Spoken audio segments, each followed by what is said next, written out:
मला तुमच्या मूव्हीबद्दल म्हणजे तुमची फर्स्ट फिल्म आहे आणि ती पण नॅशनल अवॉर्डची विजेता आहे. सो आम्हाला त्या मूव्हीबद्दल काय थोडं थोडक्यात सांगा. भर दुपारी चा प्रवास खूप इंटरेस्टिंग आहे खरं तर. एक व्हिडिओ व्हायरल झाला होता यूट्यूबवरती. एका 18 वर्षाचा मुलाचा एका पेट्रोल पंपावरती मर्डर झाला होता आणि पोलीस इन्व्हेस्टिगेशनमधून तो व्हिडिओ व्हायरल झाला होता आणि तो व्हिडिओ पाहिल्यानंतर एक बरेच दिवस मी स्वतः खूप अस्वस्थ राहिलो होतो आणि त्या अस्वस्थतेतूनच खरं तर भर दुपारी जन्माला आला असं मला वाटतं. म्हणजे त्याचं झालं असं की ती अस्वस्थतेविषयी विचार करत असताना माझ्या लक्षात आलं एक होतं की हे सगळं कुठल्या तरी माध्यमातून माझ्याकडे येत आहे, यूट्यूब किंवा लॅपटॉपमधून, तरी मला त्याचा एवढा त्रास होतो आहे. पण हे जर का कोणाच्या आयुष्यात समोरासमोर घडत असेल तर काय होत असेल. आणि इथून त्याचा प्रवास सुरू झाला. मग त्याच्यात दोन पात्र आली की हे एखाद्या कपलच्या अवतीभोवती, दाम्पत्याच्या अवतीभोवती घडलं तर काय होईल. पण मग स्क्रिप्ट डेव्हलपमेंटच्या प्रोसेसमध्ये हळूहळू सगळ्या गोष्टी डेव्हलप होत गेल्या.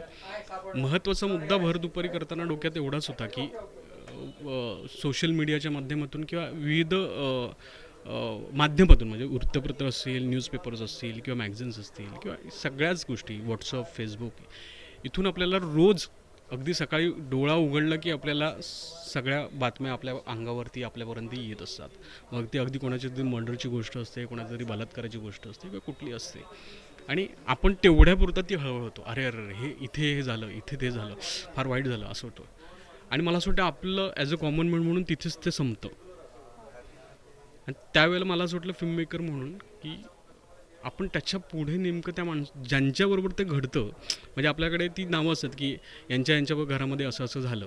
तर मला असं वाटलं ज्यांच्याबरोबर ते होत असेल त्यांच्याबरोबर काय होत असेल, त्यांचं नेमकं काय होतं. आणि मला असं वाटतं तो शोध आहे भर दुपारी. मला असं वाटतं ती नुसतीच नेहा सुहासची किंवा ती नाही, ती एका व्यवस्थेचा शोध आहे तो. आणि आपल्या आजूबाजूला आत्ता इथून बाहेर पडल्यानंतर काय होईल मला माझं माहीत नाही. तसं आहे ते हकनाक, अगदी अनएक्सपेक्टेड, मला माहीत नाही, ज्याचा एखाद्या गोष्टीचा माझा अर्थार्थी संबंध नाही आणि तरीही त्या गोष्टींमध्ये मी अडकत जातो. म्हणजे आता मी रस्त्यावरून चाललो आहे, माझा कशाशी संबंध नाही, पण माझ्यासमोर एखादी गोष्ट घडते आणि मी त्या गोष्टीमध्ये अडकून जातो. तर ते सगळं काहीतरी एक्सप्लोअर करावं या माध्यमातून ॲज अ. आणि परत स्टुडंट, FTIचा स्टुडंट, फिल्म मेकिंग शिकतो आहे. त्यामुळे असं होतं की एक्सपेरिमेंट करायला काय हरकत आहे. Whether it works, whether it is not, करून बघूया. झालं वर्क, नाही झालं नाही झालं. इतका साधा तसा अप्रोच होता. आणि तुम्ही कोणाला इन्स्पायर करता, म्हणजे कोण तुमची इन्स्पिरेशन कोण आहे? माझे गुरु खूप आहेत. समर नखाते म्हणून, ज्यांच्याकडे मला शिक्षणाचे धडे मिळाले.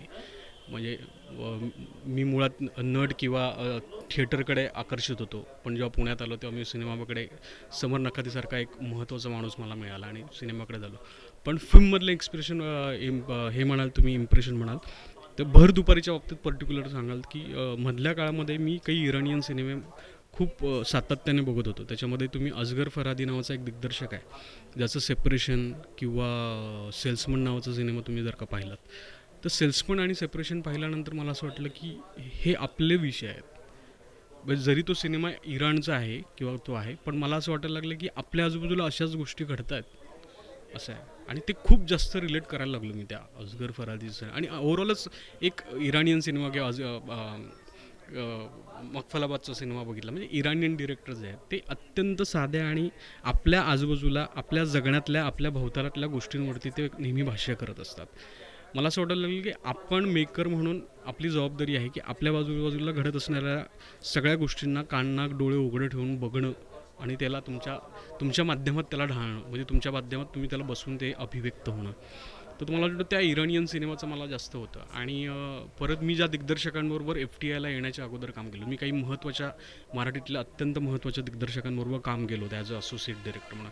त्याच्यामध्ये किरण यज्ञपवित असेल किंवा शशांक शेंडे असतील किंवा सतीश मनवर असेल, गजेंद्र आहेरे असेल, ह्या सगळ्या लोकांबरोबर मी काम करत होतो. आणि त्यांची एक वेगळी अभिव्यक्ती आहे, प्रत्येकाची एक वेगळी अभिव्यक्ती.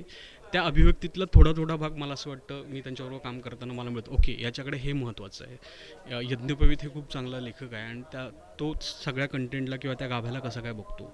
गजेंद्र आहेरेंच्या सिनेमा मेकिंगची एक वेगळीच गंमत आहे, त्याला फार इन्स्टंट सुटतं आणि त्यांना तो फार वेगळ्या पद्धतीनं. सतीश मनवर खूप वेगळ्या विषयांना हात घालतो, जे आपल्या जगण्यातले आपल्याला आजूबाजूला असतात पण ते आपल्याला कळत नाही. तर मला असं वाटतं त्या सगळ्यांचा पण माझ्या फिल्म मेकिंगवरती एक थोडासा प्रभाव आहे असं मला वाटतं. भर दुपारी ही तुमची शॉर्ट फिल्म होती, तर नंतर काय फीचर फिल्म वगैरे करायचं काही प्लॅन? सिनेमा हे माझं पॅशन आहे आणि दुसरं म्हणायचं झालं दुसरं काही जमत नाही करायला, कारण की BSc केमिस्ट्रीला होतो, पण आता केमिस्ट्री सोडून बरेच वर्ष झाले, पण सिनेमाबरोबर चांगली केमिस्ट्री जमली आहे एकंदरीत. त्यामुळे सिनेमा काही सुटेल असं वाटत नाही. सिनेमा हे जगणं आहे असं मला वाटतं आता माझं.